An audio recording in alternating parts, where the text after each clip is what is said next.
प्रयागराज में महाकुंभ के दौरान सुबह का समय था और डीएम साहिबा यानी कि जिला अधिकारी खुद मैदान में थी। उनका नाम सीमा अंसारी था। अपने काम के प्रति ईमानदारी और सख्ती के लिए वह जानी जाती थी। इस बार प्रशासन ने कुंभ में सुरक्षा और व्यवस्था के कड़े इंतजाम किए थे।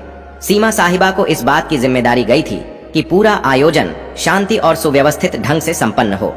सीमा साहिबा को आमतौर पर सूट या साड़ी में देखा जाता था, लेकिन इस बार उन्होंने अपने धर्म और संस्कृति को ध्यान में रखते हुए हिजाब पहन रखा था। वैसे तो वह इसे निजी समारोहों में पहनती थी, लेकिन आज का दिन खास था। वह गंगा घाट पर निरी के लिए आई थी और हिजाब के साथ हल्के रंग का कुर्ता पहना हुआ था। घाट पर तैनात पुलिस वाले हर व्यक्ति की गतिविधियों पर नजर रख रहे थे। विशेष रूप से संदिग्ध व्यक्तियों की जांच हो रही थी। सीमा साहिबा भीड़ में चुपचाप निरीक्षण कर रही थी। उन्होंने अपनी गाड़ी और सुरक्षा दल को घाट के बाहर छोड़ दिया था ताकि वह आम लोगों के बीच जाकर माहौल का जायजा ले सके। जैसे ही वह घाट की ओर बढ़ी, कुछ पुलिस कर्मियों की नजर उन पर पड़ी। एक कांस्टेबल ने अपने सीनियर से कहा, सर, वह महिला संदिग्ध लग रही है। देखो, वह अकेली घूम रही है और उसके कपड़े भी थोड़े अलग लग रहे हैं। सीनियर इंस्पेक्टर ने दूर से देखा और हामी भरते हुए कहा, ठीक है, उसे रोककर पूछताछ करो। किसी भी अनजान व्यक्ति को ऐसे नहीं छोड़ सकते। सीमा साहिबा इस बात से अनजान थी कि पुलिस वाले उन्हें संदिग्ध समझ रहे हैं। जब वह घाट के पास रुकी और एक छोटे बच्चे से गंगा जल के बारे में बात करने लगी, तभी दो पुलिसकर्मी उनके पास आ गए। मैडम, आपको यहाँ क्या करना है? सीमा ने शांत स्वर में कहा, बस ऐसे ही दर्शन करने आई हूँ और व्यवस्थाओं को देख रही हूँ। पुलिसकर्मी उनकी बातों को नजरअंदाज करते हुए बोले, आपका आईडी कार्ड दिखाइए। सीमा ने मुस्कुराते हुए जवाब दिया, आईडी कार्ड तो मेरे पास है, लेकिन आप यह क्यों पूछ रहे हैं? यह सुनकर पुलिसकर्मी थोड़ा सख्त हो गए। आप आईडी नहीं दिखाएंगी तो हमें आपसे पूछताछ करनी पड़ेगी। अकेले क्या घूम रही? सीमा को समझ नहीं आया कि बात किस ओर जा रही है। तभी सीनियर इंस्पेक्टर भी आ गए और बोले, आपके पास कौन सा सामान है? कृपया अपना बैग खोलिए। सीमा साहिबा ने स्थिति को समझने की कोशिश की। उन्होंने सोचा कि अगर अभी वह अपनी पहचान बताएंगे तो यह लोग शर्मिंदा हो सकते हैं। इसीलिए उन्होंने पहले पुलिसियों की गंभीरता को परखने का मन बनाया। उन्होंने शांति से कहा, आप जो चाहे पूछ सकते हैं। मैं यहाँ किसी गलत इरादे से नहीं आई हूँ। पुलिसकर्मी अब पूरी तरह से शक के घेरे में आ गए। उन्होंने सीमा का बैग ले लिया और जांच शुरू कर दी। इसी दौरान एक अन्य पुलिसकर्मी ने कहा, इन्हें थाने ले चलते हैं, वहां पूरी पूछताछ करेंगे। घाट पर खड़े लोग इस नजारे को देखने लगे। किसी ने कहा, लगता है कोई संदिग्ध है। देखो पुलिस वाले कितने गंभीर हैं। सीमा साहिबा अब तक शांत थी। उन्होंने तय किया कि वह अब भी अपनी पहचान नहीं बताकर स्थिति को और आगे बढ़ने देंगी। सीमा को थाने ले जाया गया। वहां इंस्पेक्टर ने उनसे सवाल जवाब शुरू कर दिए। आप कहां से आई हैं? यहां क्यों आई हैं? आपका नाम क्या है? सीमा ने मुस्कुराते हुए कहा, क्या मैं अपना नाम बाद में बता सकती हूं? पहले आप अपने सवाल खत्म कर लीजिए। इंस्पेक्टर को यह बात नागवार गुजरी। उसने सख्त लहजे में कहा, आपकी यह हरकतें और चुप्पी हमें मजबूर कर रही हैं कि आपको को हिरासत में लिया जाए। अब तक सीमा ने चुपचाप सब कुछ सुना, लेकिन वह जानती थी कि इस कहानी का अंत उन्हें ही लिखना होगा।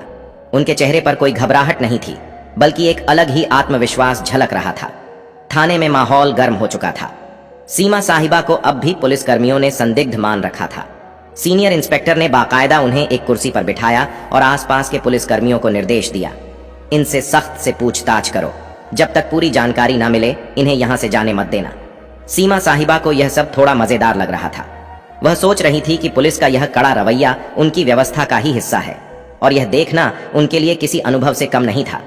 हालांकि यह बात भी समझ में आ रही थी कि अब समय आ गया है कि वह अपनी असली पहचान जाहिर करे। इंस्पेक्टर ने एक और सवाल किया, आपके पास महाकुंभ में घूमने की अनुमति है या नहीं?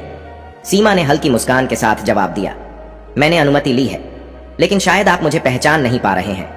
इंस्पेक्टर का गुस्सा बढ़ता जा रहा था। पहचान? हमें आपकी पहचान से मतलब नहीं है। सीधे सीधे अपनी आईडी दिखाओ और यह का गोल मोल जवाब देना बंद करो। सीमा अब भी अपनी जगह पर शांति से बैठी थी। तभी उन्होंने अपने बैग से पानी की बोतल निकाली और पूछा, क्या यहाँ पानी मिलेगा या खुद पीने के लिए लाना होगा? यह सुनकर एक कांस्टेबल झुंझला गया, मैडम, ये कोई पिकनिक स्पॉट नहीं है। आप जवाब दें, वरना यह नरमी हम और नहीं दिखाएंगे। सीमा साहिबा ने आखिरकार कहा, अच्छा चलिए, आपको अपनी पहचान बताती हूँ, लेकिन इसके बाद आप अपनी टीम को बताना कि पहले किसी के साथ ऐसा व्यवहार ना करें। यह सुनते ही इंस्पेक्टर को थोड़ा झटका लगा। उसने सीधा सवाल किया, कौन हो तुम और किस अधिकार से हमें दिखाने की बात कर रही हो? सीमा ने अपने बैग से अपना आईडी कार्ड निकाला और मेज पर रख दिया। उस कार्ड पर साफ लिखा था, सीमा अंसारी, जिला अधिकारी, हरिद्वार। इंस्पेक्टर का चेहरा सफेद पड़ गया। वहां मौजूद अन्य पुलिसकर्मी भी एकदम चुप हो गए। कांस्टेबल जो अभी तक सबसे ज्यादा बोल रहा था धीरे धीरे पीछे खिसक गया। इंस्पेक्टर ने कार्ड उठाकर देखा और उसे बार बार पलटा। आप डीएम साहिबा हैं? सीमा ने शांतिपूर्वक कहा।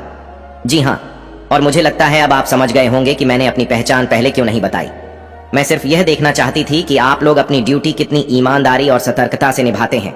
और मैं कहूंगी कि आप लोग बुरे नहीं हैं, लेकिन सावधानी में भी थोड़ा संतुलन होना चाहिए। इंस्पेक्टर ने तुरंत खड़े होकर माफी मांगते हुए कहा, मैडम, हमें बिल्कुल अंदाजा नहीं था कि आप ही हमारी डीएम साहिबा हैं। आपकी वेशभूषा और अकेले घूमने का तरीका थोड़ा असामान्य लगा, इसलिए हमने आपको रोका, लेकिन हमारा मकसद केवल सुरक्षा था। सीमा ने जवाब दिया।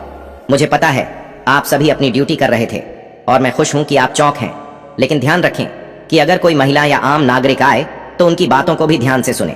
हिजाब या किसी के कपड़ों के आधार पर अंदाजा लगाना हमेशा सही नहीं होता। इंस्पेक्टर ने तुरंत थाने के स्टाफ को निर्देश दिया, साहिबा के लिए चाय पानी लाओ और तुरंत उनकी गाड़ी मंगवा।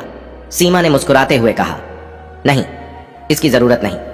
मैं तो यह देखने आई थी कि हमारा प्रशासन कैसे काम कर रहा है और मुझे खुशी है कि आप लोग काम कर रहे हैं। लेकिन याद रखें, हर बार शक की बिना पर किसी को आतंकवादी या अपराधी मान लेना उचित नहीं। यह बात सुनकर इंस्पेक्टर ने सिर झुका लिया। आपकी बात सही है मैडम, हमें इस पर काम करना होगा। सीमा ने हंसते हुए कहा, काम तो ठीक है, लेकिन अब मुझे मेरे काम पर वापस जाने दीजिए और अगली बार किसी से बात करने से पहले उसकी बात को ध्यान से सुनने की आदत डालिए। थाने से बाहर आते समय कुछ पुलिसकर्मी और कर्मचारी उनके साथ घाट तक गए। वहां मौजूद लोग अब भी उन्हें देख रहे। कुछ लोग कानाफूसी कर रहे थे कि यह वही महिला है जिसे पुलिस ने पकड़ा था।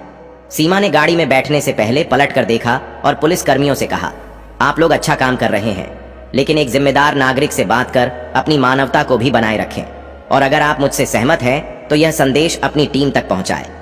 इंस्पेक्टर ने सिर झुकाकर हामी भरी। जरूर मैडम।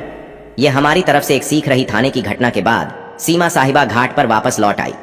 अब तक पुलिसकर्मियों और वहां मौजूद कर्मचारियों के चेहरे पर न केवल शर्मिंदगी बल्कि उनके लिए गहरी इज्जत भी साफ झलक रही थी। हालांकि सीमा ने इस घटना को ज्यादा तूल नहीं दिया और अपने काम पर ध्यान केंद्रित किया। घाट पर लोग अब भी उन्हें देख रहे थे। कुछ ने पहचान लिया था कि वे डीएम साहिबा हैं, तो कुछ अब भी यह सोच रहे थे कि यह महिला कौन थी जिसे पुलिस ने पकड़ा था। सीमा ने भीड़ की परवाह किए बिना घाट पर मौजूद व्यवस्थाओं का जायजा ले शुरू कर दिया। दोपहर तक यह घटना पूरे पुलिस महकमे में फैल चुकी थी। लेकिन ईएसपी तक बात पहुंची और उन्होंने तुरंत थाने के इंस्पेक्टर को फोन किया। इंस्पेक्टर साहब, ये क्या सुन रहा हूं? आप लोग डीएम मैडम को संदिग्ध समझकर पकड़ लाए।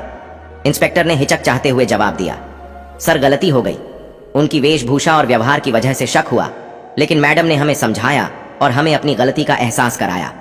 एसपी ने खड़े लहजे में कहा, सावधा ठीक है, लेकिन अगली बार ऐसा कुछ हुआ तो इसका अंजाम भुगतने के लिए तैयार रहना। अब तुरंत अपने स्टाफ को इस मामले पर संवेदनशीलता से काम करने की ट्रेनिंग दो। इंस्पेक्टर ने हामी भरी और ठान लिया कि अब से वह और उनकी टीम हर दिग्गज को इंसानियत के साथ ट्रीट करेंगे। इस घटना के कुछ दिनों बाद सीमा साहिबा ने प्रशासनिक कर्मचारियों और पुलिस बल के लिए एक छोटी बैठक बुलाई। इसमें उन्होंने सीधे शब्दों में कहा, मुझे आप सब पर गर्व है कि आप लोग कुंभ जैसे बड़े आयोजन को संभाल रहे हैं, लेकिन मैं आपसे एक बात कहना चाहती हूँ, कानून के पालन के साथ साथ